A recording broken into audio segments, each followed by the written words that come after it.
Ci sono storie che per ogni generazione che passa rischiano di sbiadire e se valgono molto di più di una palla che entra in un canestro, a perderci sarebbero coloro che le ignorano.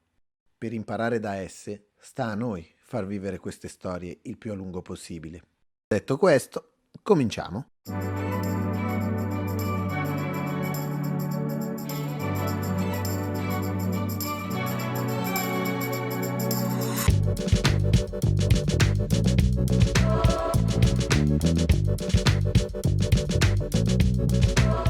A Lansing, nel Michigan, il 14 agosto 1959 è stata scritta la sceneggiatura di un film chiamato Irving Johnson Jr., che ai non appassionati di basket potrebbe non dire niente senza la parola Magic davanti a un cognome molto comune che arrivava da una famiglia di lavoratori e di sani principi che sono stati trasmessi agli eredi.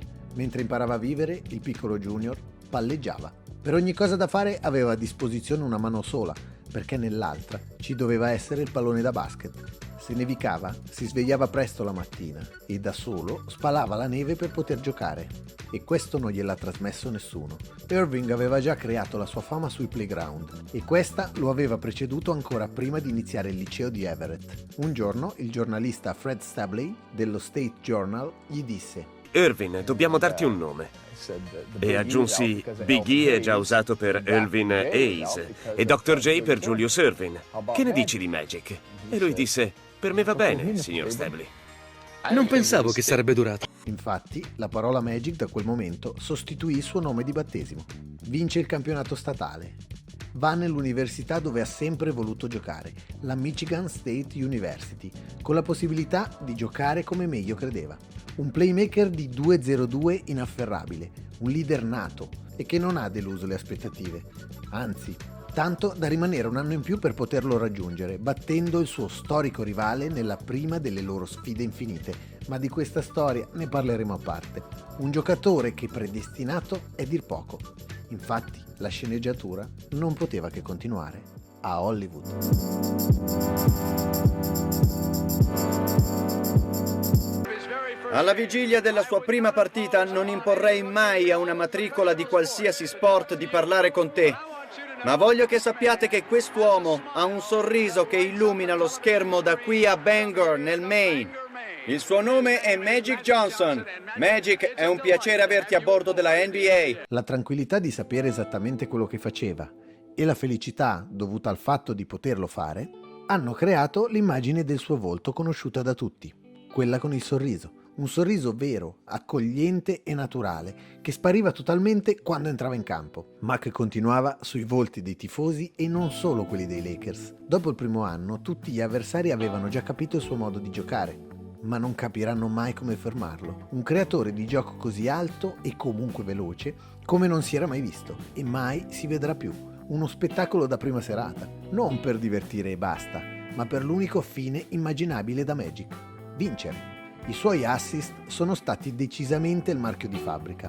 Vedeva tutto con precisione, ma senza bisogno di guardare. Questo era lo show tramite il quale ha raggiunto il suo fine. Oltre che sui giornali, in campo Magic era dappertutto. Ad oggi non si è ancora visto un giocatore ricoprire 5 ruoli su 5 alla perfezione come ha fatto lui. E l'esempio lampante sarà il suo primo anno NBA. Faceva di tutto per la vittoria e una volta ottenuta, tornava a sorridere.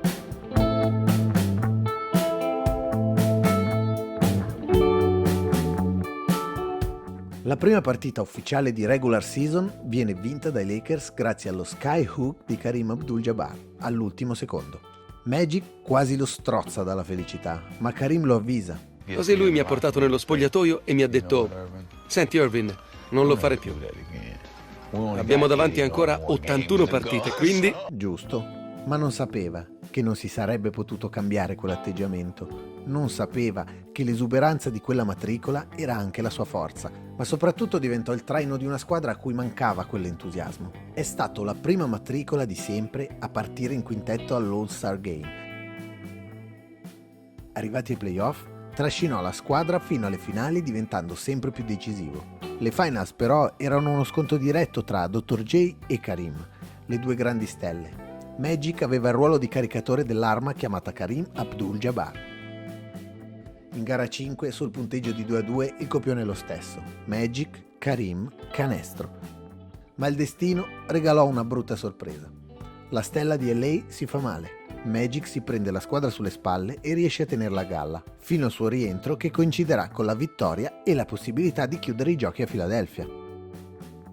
Ma quasi tutte le speranze sembrano svanire. Karim non giocherà gara 6. Sono tutti certi che i Sixers in casa faranno un solboccone dei Lakers aspettando il lungo per gara 7. In realtà, quasi tutti. C'è un ventenne che non la vede allo stesso modo. Potete chiederlo a chi volete. Ero seduto al posto di Karim sull'aereo e dissi ai ragazzi: niente paura.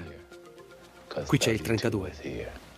All'inizio della gara saltò come centro per la palla a 2. Sia compagni che avversari quasi ridevano a vedere questa matricola così spavalda, ma smisero presto di ridere.